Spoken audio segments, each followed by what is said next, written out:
A tournament-based angler watches in disbelief as the guy next to him catches his eighth keeper bass in 45 minutes using what appears to be something from a kitchen drawer. He's been throwing a $90 Japanese swim bait that every pro on YouTube swears by, and he's caught exactly 2 short fish in 3 hours. The kitchen tool guy isn't even trying hard. He's casually flipping this thing into lily pads, letting it fall, twitching it twice, and boss are crushing it like they've never seen food before. After the 8th fish, the tournament angler can't take it anymore. He walks over and asks directly what that lure is because it doesn't look like anything he's seen in 20 years of competitive fishing. The guy laughs and holds it up. It's a metal basting spoon, the kind you use to drizzle pan drippings over a roast chicken. Costs $4 at Walmart in the kitchen section. He bent the handle at a 45-degree angle, added a treble hook to the bowl part, and painted it with nail polish his wife was throwing out. Total investment, including the hook, was maybe $5. And it's outfishing lures that cost 20 times more from companies that spend millions on hydrodynamic research and computer modeling. Before I break down exactly why this works and how to make your own, hit subscribe because I'm showing you fishing solutions from outside the tackle industry every single week. This channel exists to prove that effectiveness has nothing to do with price tags and everything to do with understanding what fish actually respond to. The kitchen tool technique is just one example of non-fishing products that outperform specialized lures. And I've tested dozens more that work better while costing a fraction of tackle shop prices. Everything I've discovered about effective fishing that doesn't require tackle industry approval is compiled in the description below. But keep watching, because understanding why a kitchen spoon works better than a designer lure will change how you think about fishing forever. The metal basting spoon works because it accidentally replicates every single characteristic that makes expensive blade baits and spoons effective. Except it does it better, because the bowl shape and handle angle create vibration patterns that flat spoons can't match. When you twitch a basting spoon underwater, the concave bowl catches water and releases it in turbulent pulses that radiate outward through the water column. Bass feel these pulses through their lateral line system from remarkable distances, and their predator brain interprets irregular turbulence as injured bait fish struggling near the surface. Expensive spoons and blade baits are flat or slightly curved, which means they displace water smoothly in predictable patterns. Smooth, predictable movement doesn't trigger the same aggressive response because it doesn't signal vulnerable prey. The basting spoon's deep bowl shape creates chaotic water displacement that screams easy meal to every predator in range. Here's exactly how to make one. Go to Walmart or any discount store and find the cheapest metal basting spoon they sell. You want stainless steel, not plastic, because you need weight and you need the metal flash. $4 to $5 gets you a perfectly functional spoon. Use pliers to bend the handle at approximately 45 degrees, about 2 inches, from where it connects to the bowl. This bend creates the swimming action when you retrieve it and prevents the lure from spinning instead of wobbling. Drill a small hole through the end of the handle for your snap swivel attachment. Use a drill bit slightly larger than your swivel wire so it moves freely without binding. Now take a size 4 or size 6 treble hook and attach it to the bowl end using a small split ring through the existing hole where the handle attaches. If there's no hole, drill one carefully without cracking the metal. The treble hook should hang naturally from the bowl without catching on anything. For added attraction, paint the bowl side with nail polish in bright colors like chartreuse, orange, or white. The convex backside stays silver because that's your flash attractor. Let the polish dry completely, usually 24 hours before fishing it. You now have a lure that costs $5 total and will outfish the majority of spoons and blade baits sold in tackle shops for $15 to $90 each. Let me show you exactly how to fish this thing, because technique matters more than the lure itself. Cast it out near structure, lily pads, docks, fallen trees, anywhere bass are likely holding. Let it sink on a controlled fall, watching your line for any twitch or movement that indicates a strike on the drop. Many bass will hit it before it reaches bottom. Once it's down, use a snap retrieve motion with your rod tip. Quick, sharp jerk up about 12 inches, then let it flutter back down on slack line. The bowl creates a wounded bait fish action on the fall that's absolutely irresistible. Repeat this jigging motion all the way back to the boat. The strikes are violent.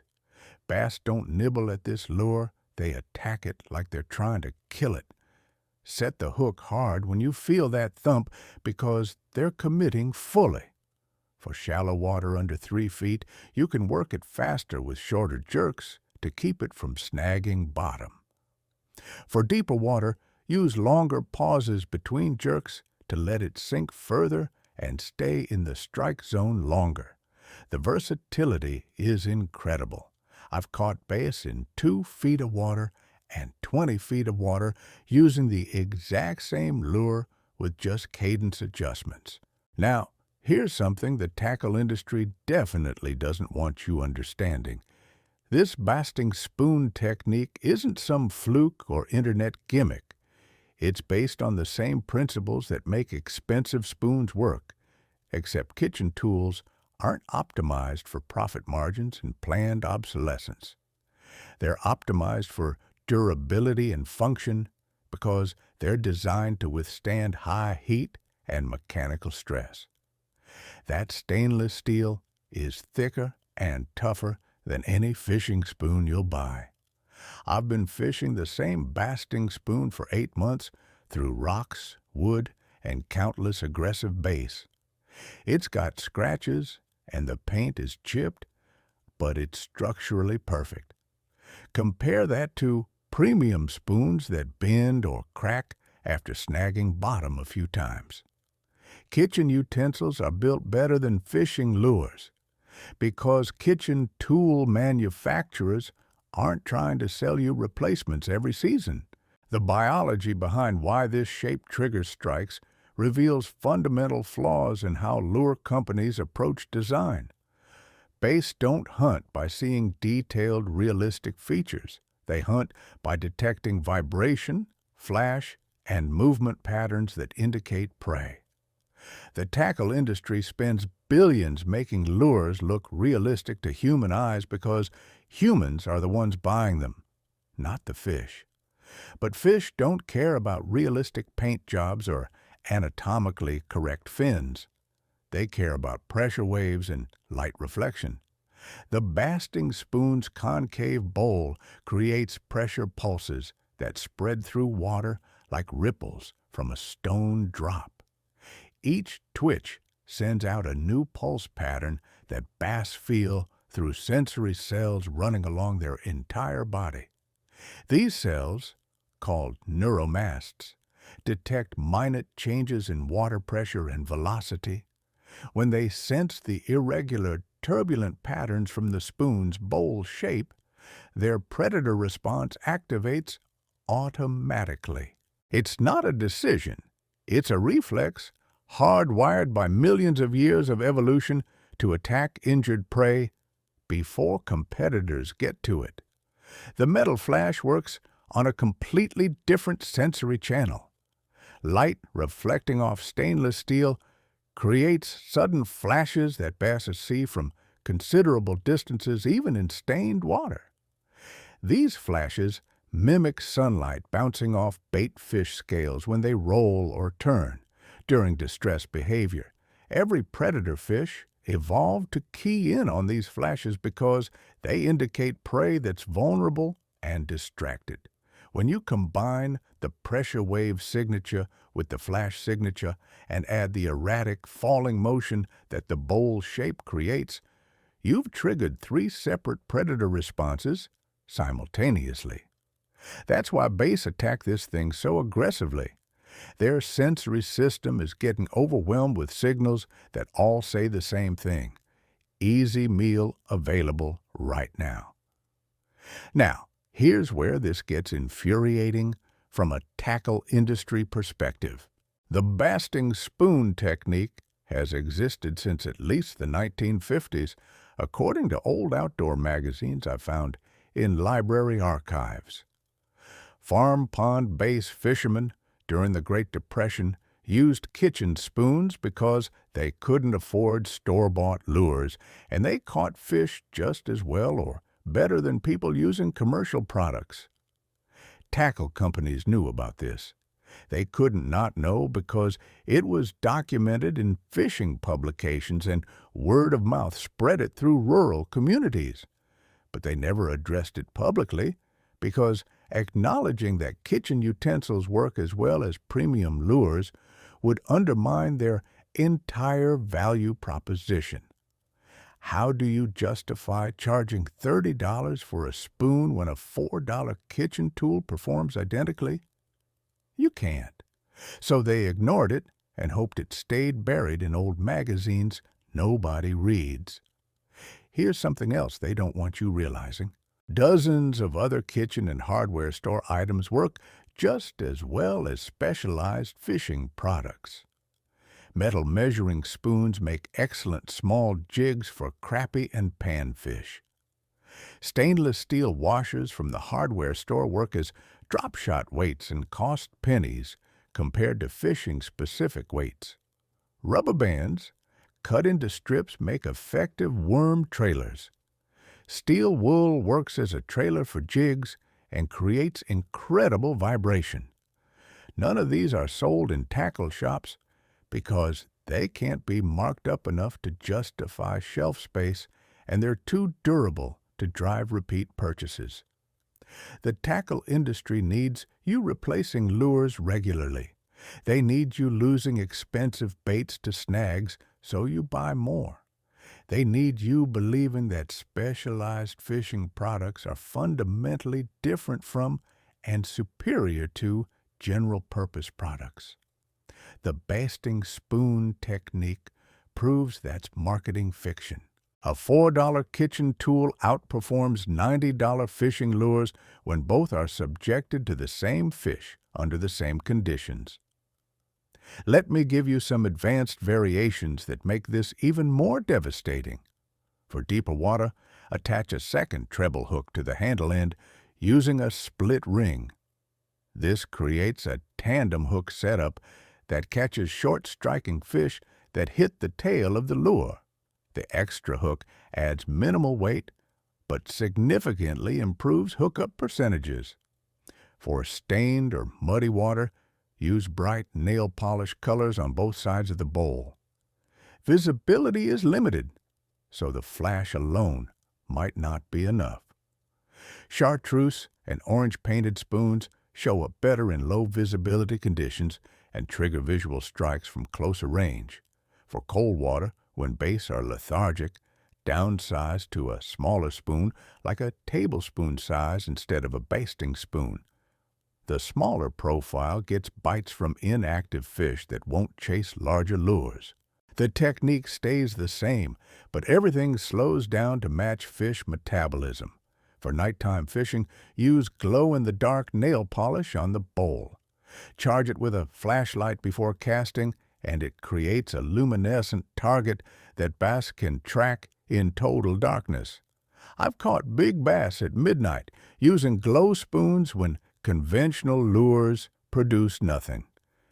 Here's the part that should make you reconsider everything you own in your tackle box.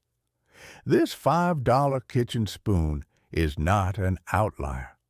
It's not a lucky accident.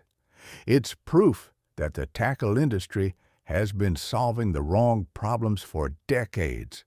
They optimize for shelf appeal and profit margins instead of fish behavior and effectiveness. They create artificial product categories and specialized applications so they can sell you more items. But the reality is that fish don't care about product categories or specialized designs. They respond to basic physical properties like vibration, flash, and movement.